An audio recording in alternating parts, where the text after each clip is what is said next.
السلام عليكم ورحمة الله وبركاته. أهلا بيكم في مطبخ داليا. كل سنة وحضراتكم طيبين انتوا وأولادكم كل حبايبكم بمناسبة السنة الجديدة. يا رب يجعلها كده سنة خير علينا كلنا يا رب وعلى أمة سيدنا محمد كلها. النهاردة هديكم كده أفكار لأعياد الميلاد، يعني لو بنوتك كده كان عيد ميلادها أو ابنك هتعملي بقى الوصفات دي بكل سهولة وكل بساطة، وكمان بمقادير اقتصادية جدا وموجودة عندنا في كل بيت. عملنا التورته وعملنا كمان ميني بيتزا، عملنا كمان كيك بوبس بطريقه سهله وبسيطه جدا، وقد ايه مش مكلف. زي يعني لو جيتي بقى تشتري كل حاجه كده من بره هتلاقيها معاكي مكلفه جدا جدا، لكن شايفين يا جماعه شكل الحاجه طالع عامل ازاي وكلها من البيت.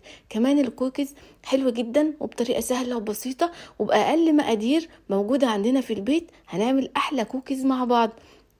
عملنا كمان ميني كايزر كده بحشوة لحمة مفرومة، قد ايه كمان حلو وينفع بقى كمان للعزومات، ينفع لأعياد الميلاد، حاجة كده سهلة وبسيطة. عملنا كمان كب كيك، قد ايه يا جماعة سهل وبسيط ومقاديره برضو موجودة عندنا في كل بيت. وطبعا هسيب لك اللينك بتاع كل الوصفات دي في صندوق الوصف، لو حابة تدخلي تشوفي اي وصفة هتلاقيها موجودة عندك في صندوق الوصف، هسيب لك اللينك بتاعها. كمان البوريك بالجبنة ما شاء الله عليه، شايفين شكله وقد ايه كمان حلو جدا، وحشوة الجبنة بتاعته كانت مظبوطة جدا جدا.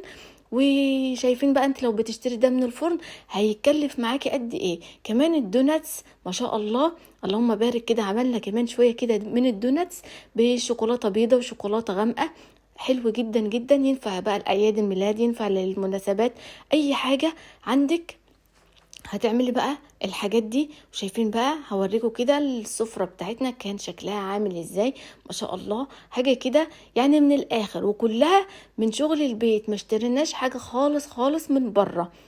طبعا انت لو بتشتري الحاجة من بره هتبقى غالية جدا، لكن برضو هتقدري بقى توفري نص الفلوس اللي هتدفعيها بره وهتعملي بيها السفرة الجميلة دي. شايفين شكل السفرة يا جماعة، حاجة كده جميلة جدا.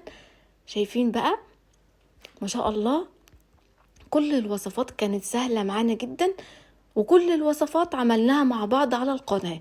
هتدخلي على صندوق الوصف لو حبيتي تشوفي اي وصفة